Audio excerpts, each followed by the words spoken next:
રંગાએ કેટલા કાર્યક્રમો કર્યા, બિલાએ કેટલા કાર્યક્રમો કર્યા, કીર્તિ પટેલને કેટલી પજેવી, પટેલ સમાજના કેટલા છોકરાઓને પજેવા, અન્ય જ્ઞાતિના કેટલા છોકરાઓમાં સલવાણા, કેટલા લોકોને દીક્ષા દીધી, કેની છોકરીઓ ત્યાં જઈને હલવાણી દવા પીધી પાછી આવીને, આવું બધું તમે માર્કેટની અંદર સાંભળ્યું હશે.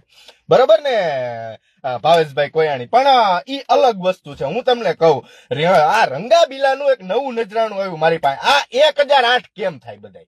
તમે વિચારો, આ કોઈનું કાંઈ વજૂદ હોતું જ નથી. ઓરિજિનલ નાગા સાધુ, પછી અખાડાના સાધુ, પછી આ બીજા અખાડાના સાધુ, આવા ઘણા બધા એમાં પ્રકાર આવે છે. એમાં આપણે ડીપમાં નથી જવું. પણ આ રંગાબીલાએ કેવું કર્યું, એમાં રંગાબીલામાંથી એક જણાનું છે. હું નામ શું કામ નથી બોલતો? મને કોઈ સનાતન ધર્મની આબરૂ કાઢવામાં રસ નથી. મને કોઈ સાધુ સંતો થઈ ગયા હોય ની આબરૂ કાઢવામાં રસ નથી. હું આ બધાની પિટિશન ચાલે છે મારા હાઈકોર્ટ. બરોબર, જો આટલું કમ્પ્લીટ થઈ ગયું છે, 2 પેજ બાકી છે, ખાલી ટાઈપિંગ કરીને આવે ને એટલે આ હું પિટિશન દાખલ કરી દઉં ને પછી હું તમને નામ કહીશ. હા, બાકી કોઈને બાપ થી નથી બીતા. જેને જ્યાં ખીલા મારવા હોય ને મારી લેવાના.